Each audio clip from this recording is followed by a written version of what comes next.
मध्य प्रदेश की ओर रुख करते हैं, जहां बता दें कि मोहन सरकार युवाओं के उत्थान के लिए लगातार प्रयास कर रही है। सीएम ने आज एक बड़ी सौगात दी है और सीहोर में धर्मांतरण के खिलाफ प्रशासन का बुलडोजर एक्शन देखने को मिला है। इंदौर की सड़कें इन दिनों आम जनता के लिए जानलेवा भी साबित हो रही हैं और प्रदेश में ओबीसी वर्ग को लेकर लगातार सियासत गर्म है। दावे हैं कि सरकार पिछड़े वर्गों के उत्थान के लिए काम कर रही है, लेकिन जमीनी हकीकत कुछ और बयां कर रही है। और किसानों की विभिन्न समस्याओं को लेकर आज जबलपुर में सड़कों पर सैकड़ों ट्रैक्टरों की गूंज सुनाई दी है। बता दें, इन सभी खबरों के साथ साथ और भी प्रमुख शहरों की खबरें आपके रिपोर्टर आपको रूबरू कराने वाले हैं। देखिए,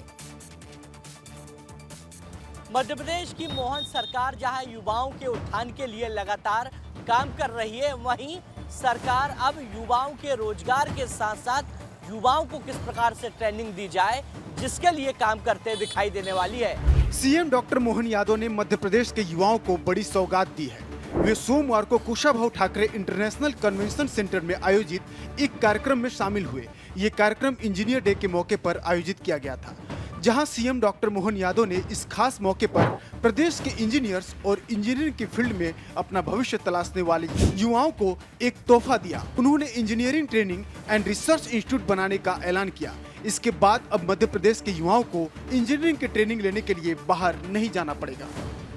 मध्य प्रदेश में इंजीनियर दक्ष बने, जिसके चलते मध्य प्रदेश के मुख्यमंत्री डॉक्टर मोहन यादव ने एक बड़ा तोहफा दिया है, जहां ट्रेनिंग और रिसर्च सेंटर बहुत जल्द मध्य प्रदेश में शुरू होगी, जहां पर मध्य प्रदेश के जो इंजीनियर हैं वह ट्रेनिंग करते दिखाई देंगे।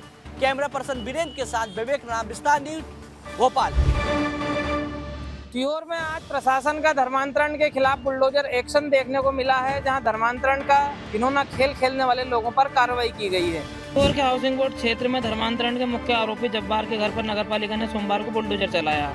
नगरपालिका ने आरोपी के घर पर नोटिस चिपकाया था। भवन निर्माण अनुमति दिखाने को कहा गया था। परमिशन न दिखाने पर 15 दिन का दोबारा नोटिस जारी किया गया था, लेकिन जवाब नहीं मिलने पर आज इस अवैध निर्माण को ध्वस्त कर दिया गया। इस दौरान पाया गया था कि प्रार्थना सभा हो रही थी, जहां कुछ लोग मौजूद थे। छापे में ईसाई धर्म से जुड़ी हुई किताबें और बाइबल भी मौके पर मिली थी। छापेमारी के दौरान मौजूद लोग, विश्व हिंदू परिषद और बजरंग दल के लोगों की भी जमकर तकरार भी देखी गई थी। धर्मांतरण पर हुई यह बुलडोजर कार्रवाई समाज में एक मिसाल पेश करेगी, जो कि गरीब लोगों पर धर्मांतरण का खेल खेलने पर हुई यह कार्रवाई समाज में एक संदेश का कार्य करेगी। इंदौर की सड़कें इन दिनों आम जनता के लिए जानलेवा साबित हो रही है। यहाँ सिस्टम की लापरवाही और गड्ढे में गिरने से एक व्यक्ति की मौत हो गई है। इंदौर में सड़कों पर गड्ढों की समस्या लगातार जानलेवा साबित हो रही है। इसका ताज़ा उदाहरण महेंद्र मिश्रा की दुखद मृत्यु है, जिन्हें गड्ढे में गिरने से गंभीर चोट लग गई थी, जिसके बाद उन्हें अस्पताल में भर्ती कराया गया था। महेंद्र मिश्रा 7 दिन कोमा में रहे और बाद में शरीर में इन्फेक्शन फैलने के कारण उनकी मौत हो गई। महेंद्र का परिवार अब इस घटना के लिए जिला प्रशासन और नगर निगम को जिम्मेदार ठहरा रहा है। इस घटना ने इंदौर में सड़क सुरक्षा के मुद्दे को एक बार फिर से उजागर किया है। यह स्थिति सिर्फ महेंद्र के परिवार के लिए ही नहीं, बल्कि पूरे शहर के नागरिकों के लिए एक बड़ा खतरा बन चुकी है। इस घटना ने शहर में सड़क सुरक्षा को लेकर एक बड़ा सवाल खड़ा कर दिया है। अब देखने वाली बात होगी कि प्रशासन क्या इस घटना को लेकर सबक लेगा या हमेशा की तरह घटना पर लीपापोती कर दी जाएगी। मध्य प्रदेश में ओबीसी को लेकर सियासत तेज है। सरकार ये दावे कर रही है कि ओबीसी के उत्थान के लिए तमाम कार्य किए जाते हैं, लेकिन इन तमाम दावों की पोल खोलती हुई तस्वीरें रीवा से आई हैं, जिसमें ये साफ तौर पर दिख रहा है कि ओबीसी को लेकर आखिर क्या काम हो रहा है। ये तस्वीरें हैं स्वर्गीय आनंद कुमार दुबे पोस्ट मैट्रिक बालक छात्रावास की। रीवा शहर में स्थित इस छात्रावास को साल 2019 में 45 लाख रुपए की लागत से हाउसिंग बोर्ड द्वारा बनाया गया था। दावा था कि ये इमारत 50 साल तक टिकेगी, लेकिन हकीकत ये है कि महज 10 साल में ही ये इमारत दम तोड़ने लगी है।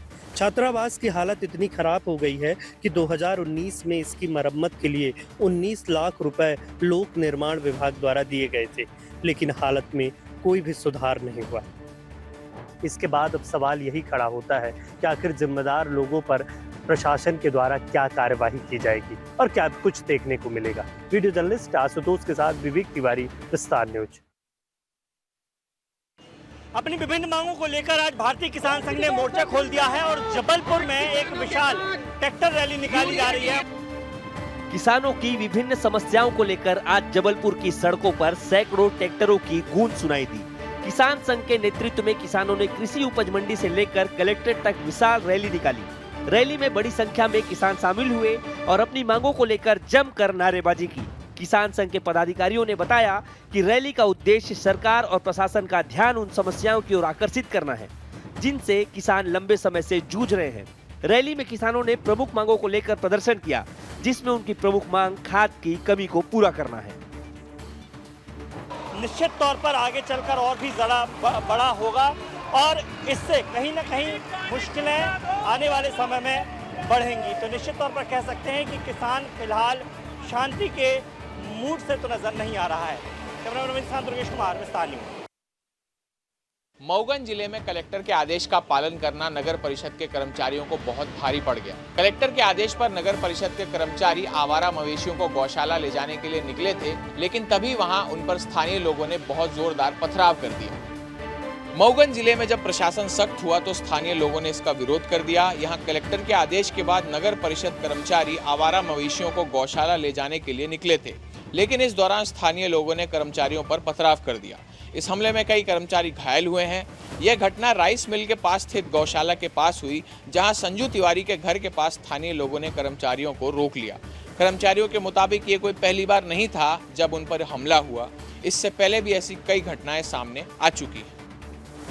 अब ये देखना दिलचस्प होगा कि प्रशासन इस सभी समस्याओं से कैसे निपटता है और मऊगंज जिले को आवारा मवेशियों से कब तक छुटकारा मिल पाता है। विस्तार न्यूज़ के लिए मऊगंज से मैं आनंद सिंह, धन्यवाद। मध्य प्रदेश के श्योपुर जिले की विजयपुर की तहसील के खाद वितरण केंद्र पर एक बार फिर किसानों ने बवाल खड़ा कर दिया है। आज सुबह से ही लाइन में लगे किसानों ने उग्र आंदोलन शुरू कर दिया है। गुस्साए किसानों ने खाद वितरण केंद्र पर पत्थरबाजी तक कर डाली। विजयपुर में शुक्रवार को खाद नहीं मिलने से नाराज किसानों ने जमकर हंगामा किया। हालात इतने बिगड़ गए कि प्रदर्शन के दौरान पत्थरबाजी तक हो गई। पुलिस को मौके पर पहुंचकर स्थिति संभालनी पड़ी। प्रदर्शन कर रहे किसानों का कहना है कि वो कई दिनों से खाद के लिए लाइन में लग रहे हैं, लेकिन फिर भी खाली हाथ लौटना पड़ रहा है। सुबह से ही हजारों किसान खाद वितरण केंद्र पहुंचे थे, लेकिन सप्लाई नहीं होने के कारण वितरण नहीं हो सका।